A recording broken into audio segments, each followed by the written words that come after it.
Last time we stepped beyond the tree line. We explored the curse, the transformation, the moon, the hunt, and the strange world where humanity and the beast were said to exist within the same body. But everything we explored belonged to legend. Stories whispered beside dying choirs, warnings passed from one generation to the next. Tonight, the stories end, and the records begin. Because there was a time in history when werewolves were never treated as myths. People searched for them. Villages feared them. Judges questioned them. Courts condemned them. And across Europe, men, women, and even children stood before entire communities and claimed the impossible. I am the wolf. So tonight, we're leaving folklore behind. We'll follow the hunt through forgotten villages, medieval courtrooms, and centuries-old trial records, to discover why thousands of ordinary people once believed that werewolves walked among them. This is the hunt.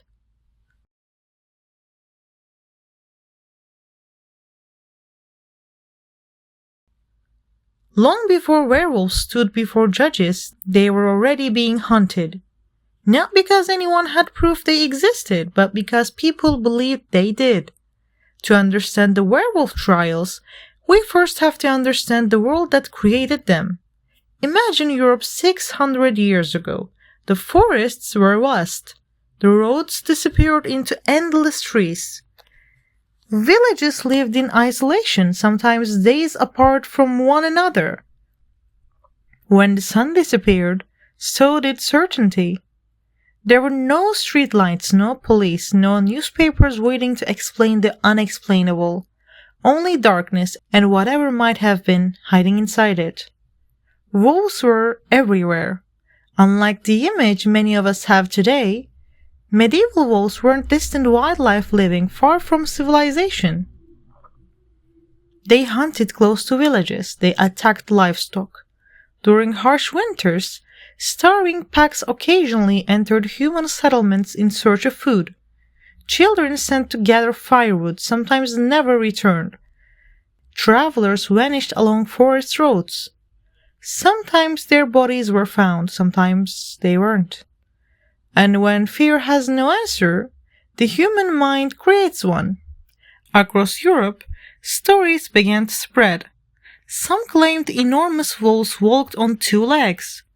Others spoke of hunters who disappeared into the forest and returned changed. People whispered about strangers who avoided daylight, about impossible strength, about glowing eyes reflecting moonlight. Every village had its own version. Every generation added another detail.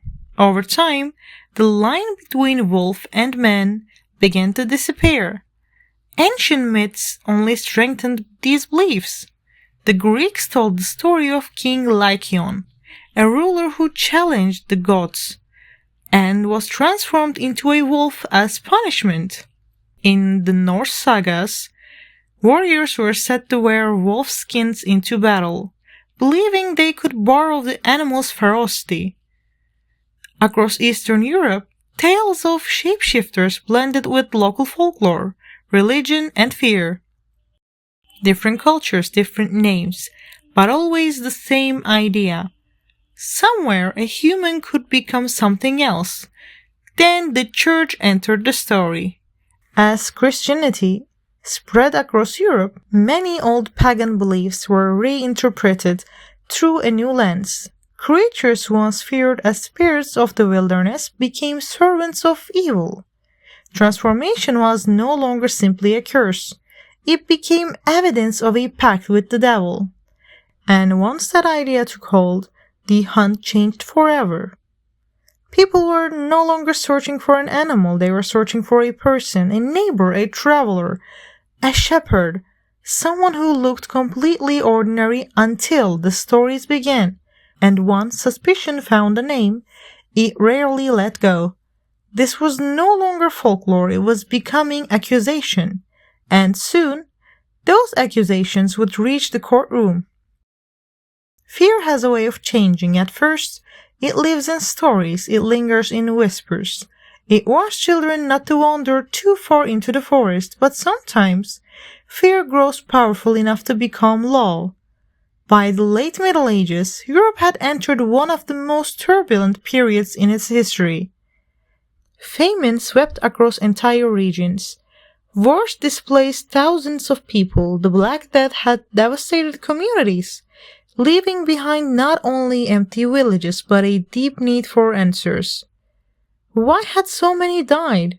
Why had crops failed? Why did children disappear? When life became unpredictable, people searched desperately for something or someone to blame. At the same time, the Church intensified its campaign against witchcraft and heresy. The belief that ordinary people could make pacts with the devil became deeply rooted across much of Europe, and in that world, the werewolf was no longer seen as a creature of folklore. It became something far more dangerous, a servant of Satan. The accusation alone could destroy a life. People suspected of lycanthropy were arrested, interrogated, imprisoned, and in many cases, tortured. The legal systems of the time operated very differently from what we know today. Confessions were often considered the strongest form of evidence, and under torture, people confessed to impossible things. They admitted to flying through the night, to attending witches' gatherings, to making deals with the devil, and sometimes to becoming wolves.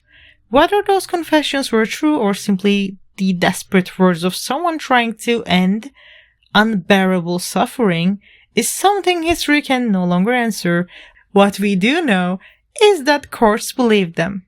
Across France, Germany, Switzerland, and parts of modern-day Estonia and Latvia, trials accusing men and women of being werewolves appeared in official records. These weren't anonymous legends passed from village to village. They were documented, written down by clerks, signed by judges, preserved for centuries. Each case told a different story. Some claimed the accused transformed with enchanted belts made from wolf skin. Others believed they had received magical ointments from the devil himself.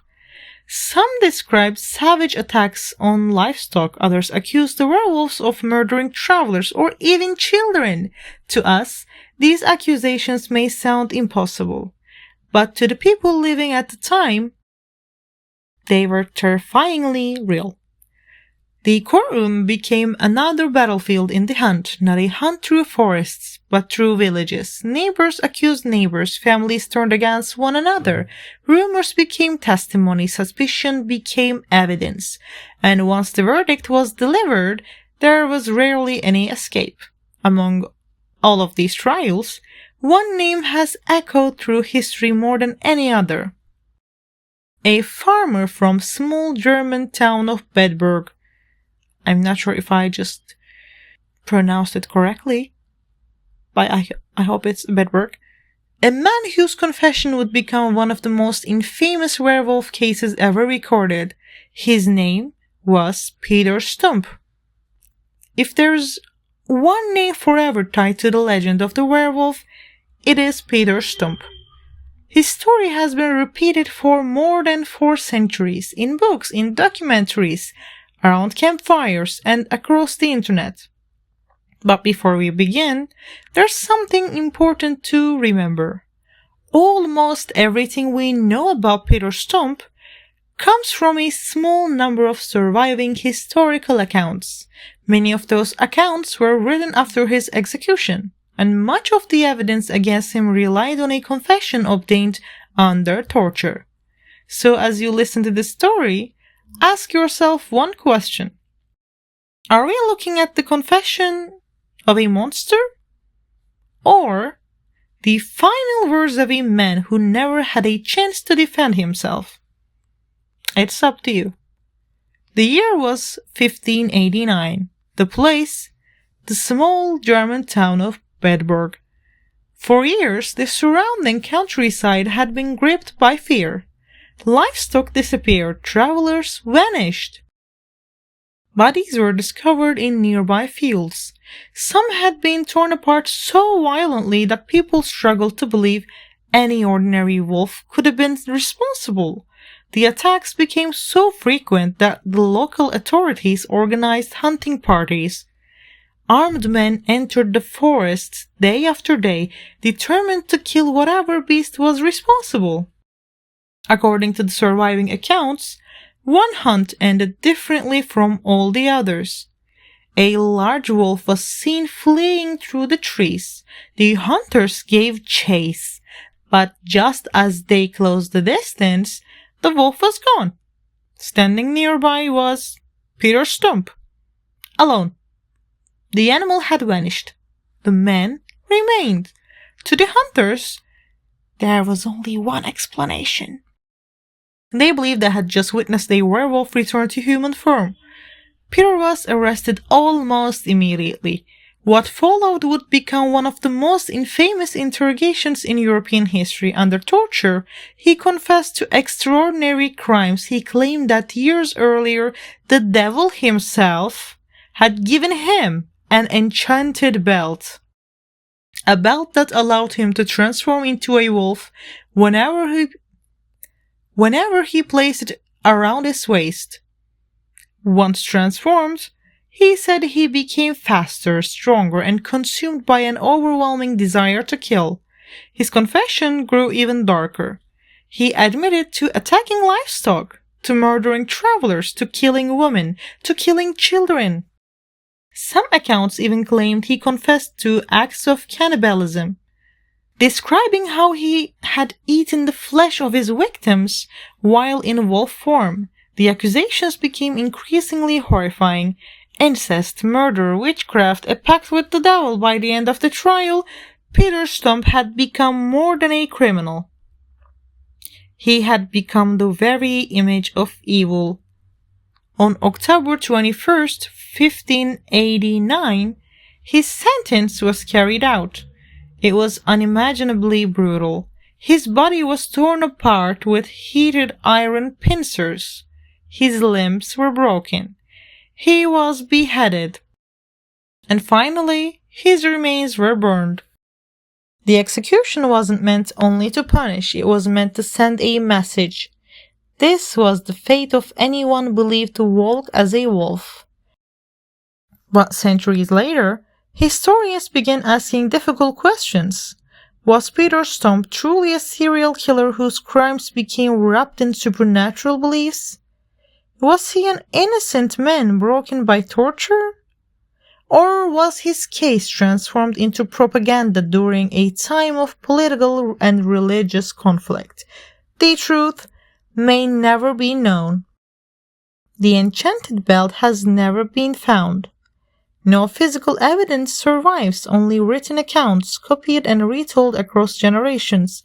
Yet, despite all the uncertainty, Peter Stumpp remains one of the history's most enduring werewolf legends. Not because we know exactly what happened, but because we never will. If Peter Stumpp became the face of the werewolf, Gilles Garnier, I'm not sure if I have pronounced it correctly, sorry about that, Gilles Garnier became its shadow. His story didn't begin with a pact or an enchanted belt, it began with hunger.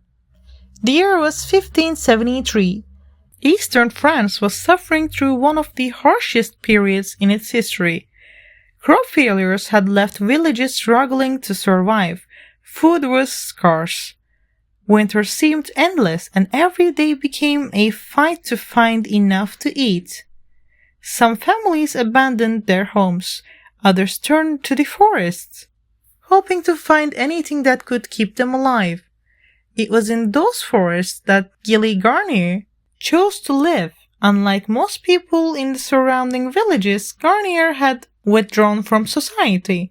Historical records describe him as a hermit, a man who lived with his wife in a small hut, far from everyone else. He rarely visited town, he rarely spoke to anyone, and over time, people stopped asking about him altogether, until children began disappearing. The first reports described a strange creature lurking at the edge of the woods. Witnesses couldn't agree on what they had seen. Some insisted it was a wolf, others claimed it looked almost human. Several described a figure covered in dark hair, moving through the trees with unsettling speed. Then the bodies were found. According to court records, the victims were children. Some had been attacked so violently that fear spread through the entire region. Parents refused to let their sons and daughters leave the village alone. The forests, once a source of food and firewood, became places of terror. Eventually, the search led to Gilles Garnier. He was arrested and brought before the court in Dole. During his interrogation, he made an extraordinary confession. Garnier claimed that while wandering through the forest, he had encountered a mysterious spirit. The figure promised that neither he nor his wife would ever starve again. In return, he received a magical ointment. According to Garnier, rubbing the ointment onto his body allowed him to transform into a wolf. Once transformed, he said hunger became something else, something impossible to control. He confessed to hunting children in the forests, to killing them, and according to surviving records, to feeding on their flesh. Unlike Peter Stump's story, there was no enchanted belt, only the ointment, and a desperate explanation for impossible crimes. Whether Garnier truly believed this confession, or whether it was shaped by fear, torture, and the expectations of the court, it is impossible to know. The surviving records leave many questions unanswered. What we do know is how his story ended. On January 18, 1574, Gilles Garnier was sentenced to death. He was burned alive. His execution was meant to do more than punish a murderer. It was meant to reassure an entire community that the beast had finally been destroyed. But fear rarely dies with one man. It simply begins looking for another. And before long, the hunt found someone no one expected. Not a feared hermit, not a wandering stranger, but a child. By the beginning of the 17th century, Europe had already seen countless accusations of werewolves. Villages had learned to fear lonely forests. Courts had sentenced men to death. And stories of shapeshifters spread from one generation to the next. Then, in southwestern France, the hunt led to someone no one expected. A boy. His name was Jean Grenier. Grenier. I am not sure, I'm sorry again. He was around 13 years old, thin, poor, often described by those who met him as strange, withdrawn, and unsettling. Children in nearby villages whispered about him. Adults avoided him not because they believed he had committed a terrible crime, but because of the things he claimed to be. According to court records, Jean openly told people he was a werewolf. He didn't seem ashamed. He didn't hide it. He spoke about it as though he were describing the color of his eyes. He claimed that a mysterious figure had given him a wolf skin. Whenever he wore it, he said he became something else, something wild, something that hunted. Witnesses later testified that Jean had threatened younger children. Some claimed he chased them through the woods. Others believed he had attacked them. One girl managed to escape and reported what had happened. Her story quickly spread through the surrounding villages. Soon, Jean Grenier was arrested. Unlike many of the adults accused before him, Jean's trial took a very different turn. The judges listened carefully not only to his confession, but the way he behaved. Historical descriptions portray a boy who genuinely seemed convinced that he could become a wolf. He reportedly crawled on all fours, preferred raw meat to cooked food, claimed he felt most alive inside the forest, and insisted again and again that everything he was saying was true. The court faced a difficult question. Was Jean a servant of the devil, a murderer, or he was simply a deeply troubled child. In a decision that surprised many, the judges chose not to sentence him to death. Instead, Jean Grenier was declared mentally disturbed and placed under the care of a Franciscan monastery. Their monks observed him for years. Their writings describe a boy who never fully abandoned his beliefs, even as he grew older. Jean reportedly continued to insist that he had once lived as a wolf. Some accounts claim he still preferred eating raw meat. Others describe him wandering through the monastery grounds, alone, restless, always watching the surrounding woods. He eventually died there, far from the forest where his story had begun. Unlike Peter Stumpp or Gilles Garnier, Jean Grenier was never remembered as a monster. He became something far more difficult to explain. A child caught somewhere between folklore, mental illness, and the fears of an entire society. More than 400 years later, historians still debate his case. Some believe he may have suffered from what modern psychiatry calls clinical lycanthropy, a rare condition in which a person genuinely believes they have transformed into an animal. Others argue that Jean was simply repeating the stories adults had surrounded him with since birth. Perhaps he believed them so completely that they became part of who he was. And perhaps that is the most unsettling possibility of all. By the end of the 18th century, the great werewolf trials had all but disappeared. Courts no longer sentenced men of becoming wolves, confessions faded, executions came to an end, and gradually, Europe stopped hunting werewolves, or perhaps it simply stopped calling them that. Because while the trials vanished, the stories never did. Even today, people continue to report encounters with enormous wolf-like creatures in the forests of Wisconsin. Eyewitnesses have described a towering animal walking upright along isolated roads. Across parts of Michigan, Ohio, and Pennsylvania, similar accounts appear decade after decade. Different places, different people, different generations, yet their descriptions often sound strangely familiar. A creature that moves like both man and wolf, eyes reflecting in the darkness, an overwhelming feeling that they are being watched. Most of these stories remain exactly that: stories. Some investigators believe that they are misidentified animals. Others point to folklore, memory, or the remarkable way fear can shape what we think we see. And yet, new reports continue to appear. Photos, audio recordings, late-night radio calls, internet forums filled with eyewitness accounts. None have provided conclusive proof, but none have brought the legend to an end either.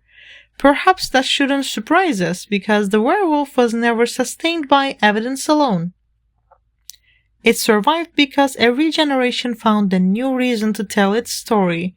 The names changed, the forests changed, even the monsters changed, but the hunt never truly ended. Peter Stumpp, Gilles Garnier, Jean Grenier, 3 names separated by years, different countries, different lives, and yet they all became part of the same legend. For centuries, these stories have been told as proof that werewolves once walked among us. But history is rarely that simple. Some confessions were extracted under torture. Some testimonies were written decades after the events they described. Many records contradict one another, others have been lost entirely. The deeper we search, the more uncertain the trail becomes. Were these people truly murderers whose crimes became wrapped in superstition? Were they victims of fear, religion, politics, or a justice system desperate for answers? Did some genuinely believe they had become wolves? Or were they simply telling their judges the only story that might bring an end to unbearable pain? History cannot answer those questions, it can only preserve them. Because unlike legends, history doesn't always give us endings. Sometimes it leaves us with fragments. A faded confession, a courtroom record, a village account copied by trembling hands hundreds of years ago. And somewhere between those fragments, the werewolf still survives, not as an animal hiding beneath the trees, but as an idea. An idea born from fear, fed by grief, strengthened by its stories, and carried from one generation to the next. Perhaps that's why the werewolf has never truly disappeared. Not because it still roams the forests, but because every generation creates its own version of the beast. Sometimes it wears fur, sometimes it wears a human face, and sometimes it exists only in the stories we refuse to let die. Whatever the truth may be, the hunt has never really been about finding a monster. It's been about understanding why we believed one was there in the first place. And maybe that's a mystery no courtroom, no historian, and no legend will ever solve. The hunt is over, for the wolf, but not for those history chose to fear. The next trail belongs to the witch, and beyond that, new files are already waiting. The Files returns with a new season, while the lore continues. I'll see you in the next file.